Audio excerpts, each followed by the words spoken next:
జగన్నాథపురం గ్రామం. నా పేరు పొల్లిన రామకృష్ణ. జగన్నాథపురం. గత 4 రోజుల మట్టి మీడియాలో రకరకాల సమాచారం వస్తుంటే అవి చూసి ఏంటి అలా ఇది ఈ యొక్క సమాచారం తప్పుడు సమాచారం ఇలాగ అవుతుంది ఏంటి అని బాధ కలిగి నాలోను అలా చూసుకుంటూ నలుగురు చర్చించుకుంటూ ఉంటే తర్వాత మళ్ళా మీడియాలోనే గోపి గారు ఇలా ఆవేదన చెంది విలేకరుల సమావేశం పెట్టి ఆవేదన చెంది దాంట్లో ఏమేమి జరిగింది ఏంటని చెప్తే మాకు ఆయన బాధ చూసి ఏంటి ఆయన అన్యాయంగా మాట్లాడుతున్నటువంటి విలేకరులు కూడా అంత ఇదిగా రాయడం ఏంటి, అసలు నిజాలు తెలుసుకోకుండా అలా రాయడం ఏంటి, ఇదేంటనేది మనసు బాధ కలిగి నేను ఈ యొక్క విలేకరుల సమావేశం పెట్టాను. ఆయన తోట గోపి గారు గత 25 సంవత్సరాల బట్టి నాకు బాగా తెలుసు ఆయనతో. గత 2 సంవత్సరాల బట్టి ఆయనతో టచ్లో బాగా ఎక్కువ ఉన్నాను.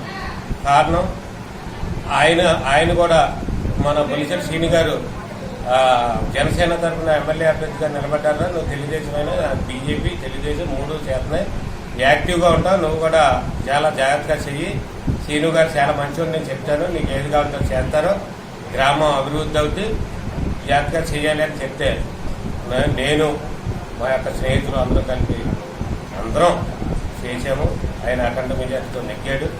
అంతా బాగానే ఉంది.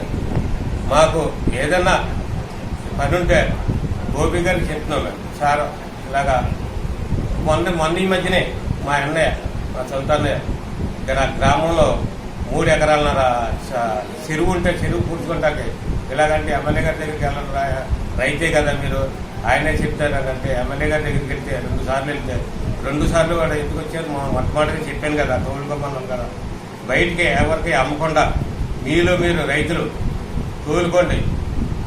ఆ గ్రామం బయటికి వెళ్ళిపోతే రకరకాలుగా మీ మీద కాదు నా మీదకి వస్తుంది, నేనేదో చేసినట్టు రకరకాల జనం ఉన్నారు, వాళ్ళు మాట్లాడుతున్నారు, జాగ్రత్తగా గొడవ రానకుండా తోలుకోమన్నారు. అలాగే మేము ఆ పక్క సైడ్లోనే ఫిల్లింగ్ చేసుకున్నాం. అది కూడా గోపి గారు ఎమ్మెల్యే గారు వాళ్ళంతా చెప్పారు, పాపం చేసుకున్నాం. ఏదైనా చిన్న గుళ్ళు కన్నా వెళ్తామో, చిన్న తిరుపతి వెళ్తామో, లేకపోతే అన్నవరం వెళ్తామో, లేకపోతే పెద్ద తిరుపతి వెళ్తామో, ఇలా టికెట్లు కావాలంటే గోపి గారు ఎమ్మెల్యే గారు టీఏకి ఫోన్ చేసి అయ్యా ఫలానా రోజు వెళ్తారంట, ఖాళీగా ఉన్నాయా లేవా అని చెప్పి ఖాళీ ఉంటే చేస్తున్నారు, ఖాళీ లేకపోతే లేవంటారు అబ్బాయి అంటారు. అలాగే అన్నవరం కానీ, ద్వారకా తిరుమల కానీ, వాడిపల్లి కానీ ఇలాంటివి చాలా చిన్న పనులు గ్రామానికి చేశారు.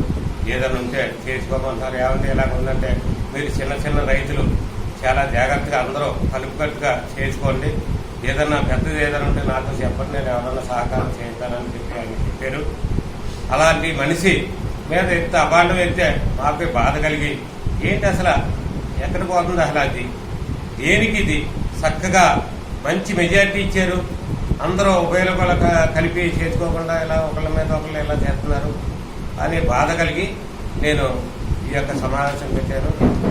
గోపి గారు ఎప్పుడు కూడా ఎవరి దగ్గర కూడా మా గ్రామంలో కానీ ఎక్కడ ట్రాక్టర్లో కానీ ఇంకొకళ్ళు కానీ డబ్బులు ఇమ్మంటాం కానీ అలాగని కానీ లేదా మీరు తీసుకుంటారు అంటాం కానీ అది ఏంటంటే కలిసికట్టుగా గ్రామం జాగ్రత్తగా చేసుకోండి, దెబ్బలాట లేకుండా అంతా బీజేపీ తెలుగుదేశం జనసేన కులాలతో సంబంధం లేకుండా అందరూ ఐక్యతగా ఉండి చేసుకోమన్నారు. నేను ఒక చౌదరీస్ కుర్రోడిని అయినా నాకు కూడా చాలామంది వీళ్ళంతా జనసేన కుర్రోళ్ళు అందరూ ఉంటారు, అలాగే బీజేపీ వాళ్ళు ఉంటారు. మేము మొత్తం నేనే కాదు మొత్తం కుర్రోళ్ళంతా కూడా కలిసి ఉంటాం అన్నదమ్ముల భావంగా. మరి ఈ యొక్క కూటమిలో ఉన్న వాళ్ళే చేయించారంటారు, దానికేముండదు. కూటమిలో ఉన్న కూటమిలో ఉన్న వాళ్ళు ఏంటానికి మరి అసలు వాళ్ళకి కారణం ఏంటి, అసలు వాళ్ళకి ఎమ్మెల్యే గారు చాలా బాగా చేస్తున్నారు. ఆయన మా రోడ్డు నవాపాలెం నుంచి జనాపురం వచ్చే రోడ్డు ఉన్నట్టే ఎంత నరకయాత్ర పడ్డామో ఆ భగవంతుడికి తెలుసు. అలాగే ఏ పని ఉన్నా సరే ఆయన స్పందిస్తున్నారు, చేస్తున్నారు.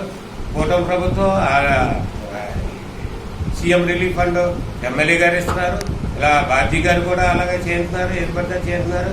ఏదైనా పని ఉంటే బాబ్జీ గారు గతంలో ఎమ్మెల్యే గారి దగ్గరికి చేసుకోండి బాబు మీరు చేశారు అని చెప్పారండి. మరి దానికి మరి కూటమిలో వాళ్ళు చేస్తున్నారంటే మరి దానికి ఏంటన్నది నాకు తెలియదండి. మరి ఇంతవరకు ఎలా ఉందంటే గ్రామ ప్రజల తరఫున నమస్కారం తెలియదు. మన నారా చంద్రబాబు నాయుడు నాయకత్వంలో కూటమి ధర్మల గుర్తులో భాగంగా తాడేపల్లి కాన్స్టిట్యున్సీ జనసేన కేడర్ జరిగింది. దానికి మన తాడేపల్లి నియోజకంలో ఉన్న ప్రజలందరూ కూడా ఎంతో అభినందిస్తూ మన బొలిశెట్టి శ్రీనివాస్ గారిని నెప్పించడం జరిగింది. ఆయన కూడా సాధ్యమైనంత వరకు ఆయన స్థానంలో ఆయన కార్యక్రమాలు చేస్తూ ఉన్నారు. దానికి మన తెలుగుదేశంలో మరి బాబుజీ గారు కూడా ఆయన ముందు ఆయన సహకారం చేస్తున్నారు. తర్వాత అధికారులు వాళ్ళు కూడా ఈ గ్రామానికి చాలా కార్యక్రమాలు చేశారు. ఏదైనా మనం మిత్రపక్షం ఉన్నాం కాబట్టి మిత్రధర్మాన్ని పాటించి అందరూ కూడా సమన్వయంతో ముందుకెళ్తే ఏ సమస్యలు ఉండవు. చిన్న చిన్న సమస్యలు ఏమన్నా వచ్చినా సరే అవి కుటుంబ సమస్యలుగా పరిగణించి పార్టీ అంతర్గత వ్యవహారంలోకి ఏమాత్రం కూడా చుచ్చుకెళ్ళకుండా చూడడానికి అది అందరూ కూడా సహకరించి విద్యుత్తో మెరుగుతారని మనస్ఫూర్తిగా కోరుకుంటూ అందరికీ కూడా హృదయపూర్వక నమస్కారం.